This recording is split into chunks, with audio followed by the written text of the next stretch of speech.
നല്ല ടേസ്റ്റി ആയിട്ടുള്ളൊരു മിൽക്ക് കേക്കിൻ്റെ റെസിപ്പിയാണ് കേട്ടോ ഇന്ന് നമ്മൾ അപ്ലോഡ് ചെയ്യാൻ പോകുന്നത്. കുറേ സമയമെടുത്താണെങ്കിലും നല്ലൊരു അടിപൊളി ഡിഷാണിത്.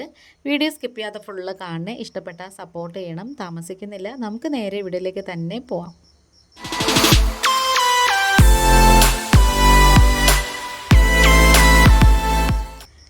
ഈ ഒരു ഡിഷ് ഉണ്ടാക്കാൻ വേണ്ടിയിട്ട് ഇതേപോലെ വിസ്താരമുള്ളൊരു ചീനിച്ചട്ടിയോ അതേപോലത്തെ ഒരു പാത്രം തന്നെ എടുക്കണം. എന്നിട്ട് നമുക്കിതിൽ ഫുൾ ഫാറ്റ് മിൽക്ക് 1 ലിറ്ററാണ് ഞാൻ ഒഴിച്ചു എടുത്തേക്കുന്നത്.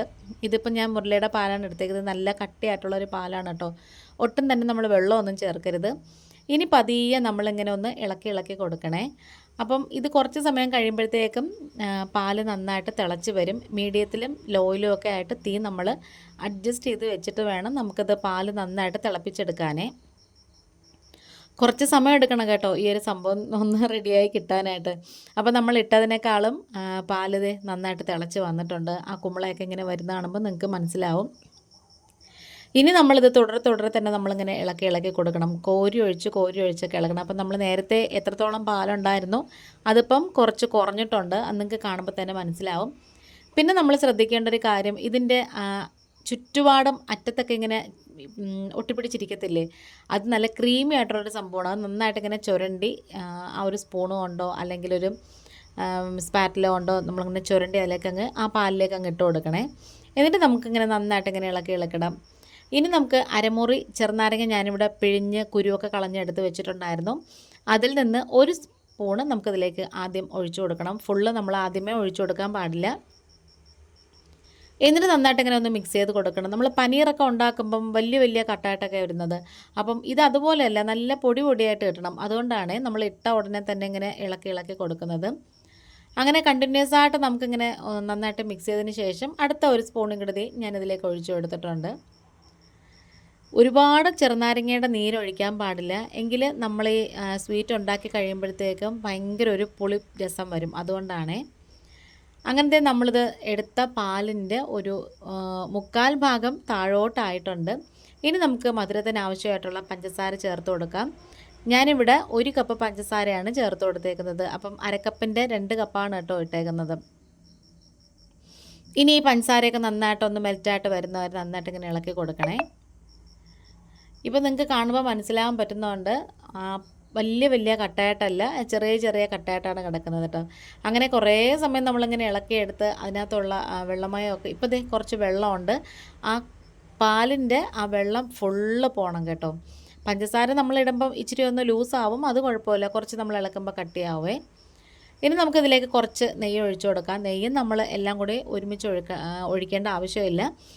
ആദ്യം നമ്മളിങ്ങനെ ഒഴിച്ച് കൊടുത്തിട്ട് ഒന്നിങ്ങനെ മിക്സ് ചെയ്തൊക്കെ എടുത്തതിന് ശേഷം നമ്മൾ കുറച്ചുകൂടി ഇട്ട് കൊടുക്കാം. പിന്നെ നിങ്ങളുടെ കയ്യിൽ ഏലക്ക ഉണ്ടെങ്കിൽ അതിട്ട് കൊടുക്കാം. ഞാനിപ്പോൾ ഒരു 5-6 ഏലക്കയുടെ തോട് കളഞ്ഞിട്ട് അതിൻ്റെ കുരുവാണ് ഇട്ട് കൊടുത്തേക്കുന്നത്. ചിലർക്ക് ഏലക്കാപ്പൊടി ചേർക്കുന്നതിനോട് വലിയ താല്പര്യം കാണത്തില്ല. കാരണം എന്ന് വെച്ചാൽ ആ പാലിൻ്റെ ഒരു കറക്റ്റ് ഒരു ടേസ്റ്റ് കിട്ടണം, അതിന് വേണ്ടിയിട്ട്. അടുത്ത ബാച്ച് നെയ്യും കൂടി ഞാൻ ഇതിലേക്ക് ഒഴിച്ചു കൊടുത്തിട്ടുണ്ട്. ഇനി നന്നായിട്ട് കൈയെടുക്കാതെ തന്നെ നമുക്കിങ്ങനെ ഒന്ന് ഇളക്കി കൊടുക്കണം. അപ്പം ഈ ഒരു പരുവാവും. പഞ്ചസാരയൊക്കെ നന്നായിട്ട് അതിനകത്ത് പിടിച്ച് നല്ലോണം സെറ്റായിട്ട് വന്നിട്ടുണ്ട്. അപ്പം ഈ ഒരു പരുവാകുമ്പോഴത്തേക്ക് നമുക്ക് ഗ്യാസ് ഓഫ് ചെയ്യും. അപ്പം ഞാനിതൊന്ന് ഈ ഒരു മോൾഡിലാണ് കേട്ടോ ഒഴിച്ചു കൊടുക്കുന്നത്. നമ്മുടെ ഇതേപോലത്തെ പാത്രമില്ലേ, തൂക്കുപാത്രം പോലത്തെ ഒരു സംഭവം. തൂക്കില്ല, അതിനൊരു അടപ്പ് മാത്രമേ ഉള്ളൂ കേട്ടോ. ആ ഒരു പാത്രത്തിൽ നെയ്യ് പുരട്ടി വെച്ചിട്ടുണ്ടായിരുന്നു. എന്നിട്ട് ഞാനെടുത്ത തവി ഇച്ചിരി വലുതായതുകൊണ്ട് സ്പൂണ് കൊണ്ടാണ് ഞാനിതിലേക്ക് നിറയ്ക്കുന്നത്. ഇത് നിറയ്ക്കാൻ വേണ്ടിയിട്ട് ഭാഗമൊന്നുമില്ല, ഫുള്ള് നിറച്ചിട്ടില്ല കേട്ടോ, അത്രയൊന്നും ഇല്ല, ഒരു 1/4 ഭാഗത്തോളം ഉണ്ട് കേട്ടോ. ഇനി ഒന്ന് നന്നായിട്ട് ഇങ്ങനെ അമർത്തി കൊടുക്കണം. ഇനി പാത്രം അടച്ച് വെക്കണേ.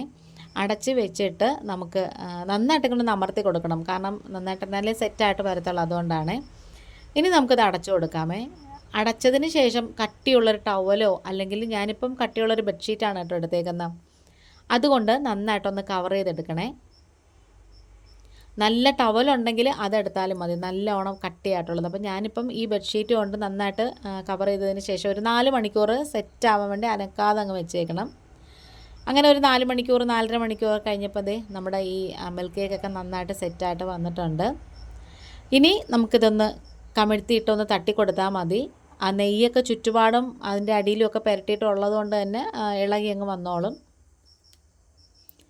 ഇനി നമുക്കിതൊന്ന് മുറിച്ച് നോക്കാമേ. ഇനി കഷ്ണങ്ങളാക്കുന്നതൊക്കെ അവരവരുടെ ഇഷ്ടത്തിന് ആക്കാം. ഹാഫ് സർക്കിളിൻ്റെ ഷേപ്പിലാക്കാം, അല്ലെങ്കിൽ 4ആയിട്ട് കീറിയിട്ട് അങ്ങനെ ആക്കാം. അതൊക്കെ ഓരോരുത്തരുടെ ഇഷ്ടമാണ്. അപ്പം നമ്മുടെ മിൽക്ക് കേക്ക് ഇവിടെ റെഡി ആയിട്ടുണ്ട്. ഇതിൻ്റെ മേളിൽ നട്ട്സ് എന്തെങ്കിലും വെച്ച് അലങ്കരിക്കാം. പിസ്തയൊക്കെ ആണെങ്കിൽ കാണാനും കുറച്ച് കളർഫുള്ളായിട്ടിരിക്കും. അപ്പോൾ എൻ്റെ കയ്യിൽ ബദാമായിരുന്നു കേട്ടോ. അപ്പോൾ ഞാനത് ചോപ്പ് ചെയ്തിട്ട് അതിൻ്റെ മുകളിലേക്ക് കുറച്ചിങ്ങനെ വെച്ച് കൊടുക്കുവാണ്. നല്ല ടേസ്റ്റാണ് കേട്ടോ. ഇത് ഒരിക്കലെങ്കിലും ട്രൈ ചെയ്ത് നോക്കണേ. ഇന്നിപ്പോൾ ഇത്രയേ ഉള്ളൂ. വേറൊരു വീഡിയോ ആയിട്ട് വേഗം വരാം. Thanks for watching.